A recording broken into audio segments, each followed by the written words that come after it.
পর এবার এনআইএ জালে কংগ্রেস এবং ছাত্র পরিষদের কর্মীরা। যারা অভিযুক্ত তারা হবে। আপনারা রাজনৈতিক পরিচয় খুঁজছেন কেন? রাজনৈতিক পরিচয় না খোঁজাই ভালো। যারা যুক্ত ছিলেন তাদের সিসিটিভি ভিডিও ফুটেজ মিডিয়াতে মোবাইল ফোনে ঘুরে বেড়াচ্ছে, অত চিহ্নিত লোকদের সাজা। মুখ্যমন্ত্রী বলেছেন বিজেপিকে বলবো এসআইআর সর্বনাশ, এসআইআর সবচেয়ে বড় স্ক্যাম। 2024 তালিকা থেকেই আপনারা দেখে এসছেন, এসআইআর এখন কেন করতে হলো? মুখ্যমন্ত্রী বলছেন উনি ওই মৃত ভোট ছাপ্পা মারতেন তো। মৃত ফেক একটা লোক প্রথম ফেজে কোচবিহারে, দ্বিতীয় ফেজে মালদাতে, তৃতীয় ফেজে বারাসাতে, শেষ ফেজে ভবানীপুরে ভোট মারত। এগুলো বন্ধ হয়ে গেছে, ওনার কষ্ট হচ্ছে, যন্ত্রণা হচ্ছে। উনি তো কালকে আবেদন করেছেন খণ্ডঘোষে, জোড়া ফুলে কেউ ভোট দেবেন না। আমি পোস্টও করেছি, দেখবো সত্যি কথা বেরিয়ে গেছে। সারাক্ষণ তো মিথ্যা কথা বলে। দাদা 4 তারিখের পরে রবীন্দ্রসঙ্গীতের বদলে ডিজে বাজবে বলছেন অভিষেক বন্দ্যোপাধ্যায়। রবীন্দ্রসঙ্গীতে ভোট গণনার পরে ডিজে। ইলেকশন কমিশনের দেখা উচিত পোস্টপল ভায়োলেন্সের কথা ঘুরিয়ে স্মরণ করাচ্ছে। আমরা প্রস্তুত ছিলাম না, তাই ওসব ঘটেছিল। এবারে আমরা প্রস্তুত আছি। লোকসভা ভোটের পরে কিছু করতে দিইনি, আমরা আশ্বস্ত করতে পারি এবারে করতে দেব না। আমরা 21-এর পোস্টপলের ঘটনায় প্রস্তুত ছিলাম না, এখন বিজেপি সম্পূর্ণ প্রস্তুত এবং সবাই প্রস্তুত। সুপ্রিম কোর্টে কোনো কিছু একতরফা হবে না, এটুকু জেনে রাখি। मुख्यमंत्री बोल रही है अगर बीजेपी सरकार आती है तो राज्य को 3 टुकड़ों में बांट दिया जाएगा, राज्य को 3 टुकड़ों में बांटेंगे। झूठा झूठा, उनका पास मुद्दा नहीं है, विकास का काम नहीं किया है। तुष्टीकरण, भ्रष्टाचार, बेरोजगारी, नारी सुरक्षा खत्म कर दिया है, इसलिए उनका पास मुद्दा नहीं है, इसलिए वो सब बोल रहा है। कोई फायदा होने वाला नहीं है। पूछ लीजिए ना, यहाँ जो है इधर उधर 90% लोग ठीक कर लिया।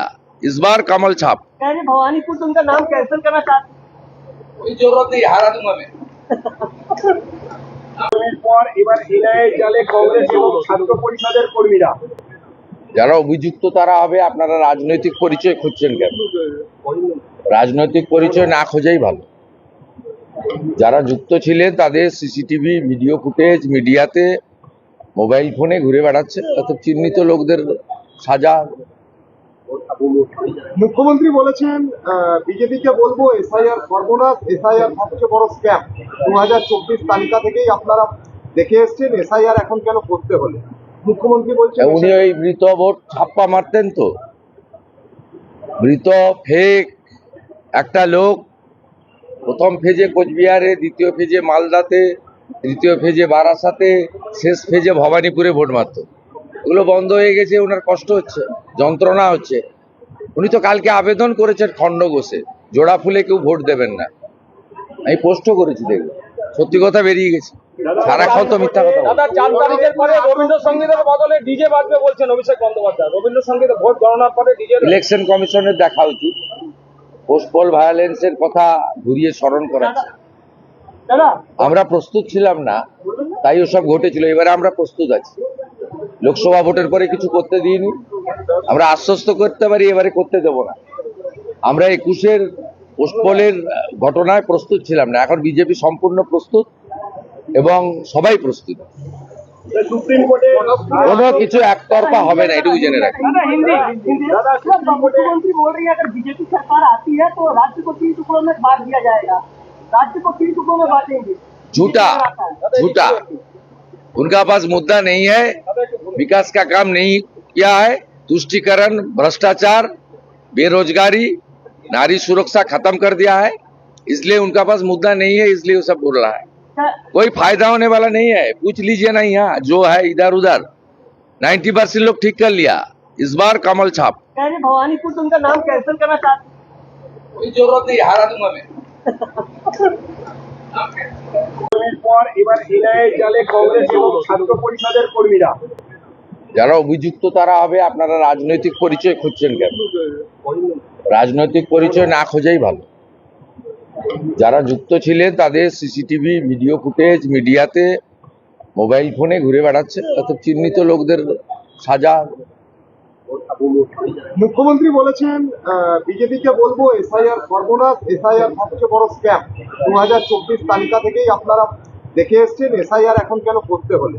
মুখ্যমন্ত্রী বলছেন উনি ওই মৃত ভোট ছাপ্পা মারতেন তো, মৃত ফেক একটা লোক প্রথম ফেজে কোচবিহারে, দ্বিতীয় ফেজে মালদাতে, তৃতীয় ফেজে বারাসাতে, শেষ ফেজে ভবানীপুরে ভোট মারত। এগুলো বন্ধ হয়ে গেছে, ওনার কষ্ট হচ্ছে, যন্ত্রণা হচ্ছে। উনি তো কালকে আবেদন করেছেন খণ্ড বসে, জোড়া ফুলে কেউ ভোট দেবেন না। আমি পোস্টও করেছি, দেখবো সত্যি কথা বেরিয়ে গেছে, সারাক্ষণ তো মিথ্যা কথা বলে। দাদা 4 তারিখের পরে রবীন্দ্রসঙ্গীতের বদলে ডিজে বাজবে বলছেন অভিষেক বন্দ্যোপাধ্যায়। রবীন্দ্রসঙ্গীতে ভোট গণনার পরে ডিজে ইলেকশন কমিশনের দেখা উচিত, পোস্টপল ভায়োলেন্সের কথা ঘুরিয়ে স্মরণ করাচ্ছে। দাদা আমরা প্রস্তুত ছিলাম না, তাই ওসব ঘটেছিল। এবারে আমরা প্রস্তুত আছি। লোকসভা ভোটের পরে কিছু করতে দিইনি, আমরা আশ্বস্ত করতে পারি এবারে করতে দেব না। আমরা 21-এর পোস্টপলের ঘটনায় প্রস্তুত ছিলাম না, এখন বিজেপি সম্পূর্ণ প্রস্তুত এবং সবাই প্রস্তুত। সুপ্রিম কোর্টে কোনো কিছু একতরফা হবে না, এটুকু জেনে রাখি। दादा हिंदी दादा मुख्यमंत्री बोल रही है अगर बीजेपी सरकार आती है तो राज्य को 3 टुकड़ों में बांट दिया जाएगा, राज्य को 3 टुकड़ों में बांटेंगे। झूठा झूठा, उनका पास मुद्दा नहीं है, विकास का काम नहीं किया है, तुष्टीकरण, भ्रष्टाचार, बेरोजगारी, नारी सुरक्षा खत्म कर दिया है, इसलिए उनका पास मुद्दा नहीं है, इसलिए वो सब बोल रहा है। कोई फायदा होने वाला नहीं है, पूछ लीजिए ना, यहाँ जो है इधर उधर 90% लोग ठीक कर लिया। इस बार कमल छाप। कह रहे भवानीपुर से उनका नाम कैंसिल करना चाहते कोई जरूरत नहीं, हारा दूंगा मैं। পর এবার এনআইএ জালে কংগ্রেস এবং ছাত্র পরিষদের কর্মীরা। যারা অভিযুক্ত তারা হবে। আপনারা রাজনৈতিক পরিচয় খুঁজছেন কেন? রাজনৈতিক পরিচয় না খোঁজাই ভালো। যারা যুক্ত ছিলেন তাদের সিসিটিভি ভিডিও ফুটেজ মিডিয়াতে, মোবাইল ফোনে ঘুরে বেড়াচ্ছে, অত চিহ্নিত লোকদের সাজা। মুখ্যমন্ত্রী বলেছেন বিজেপিকে বলবো এসআইআর সর্বনাশ, এসআইআর সবচেয়ে বড় স্ক্যাম। 2024 তালিকা থেকেই আপনারা দেখে এসছেন, এসআইআর এখন কেন করতে হলো? মুখ্যমন্ত্রী বলছেন উনি ওই মৃত ভোট ছাপ্পা মারতেন তো, মৃত ফেক একটা লোক প্রথম ফেজে কোচবিহারে, দ্বিতীয় ফেজে মালদাতে, তৃতীয় ফেজে বারাসাতে, শেষ ফেজে ভবানীপুরে ভোট মারত। এগুলো বন্ধ হয়ে গেছে, ওনার কষ্ট হচ্ছে, যন্ত্রণা হচ্ছে।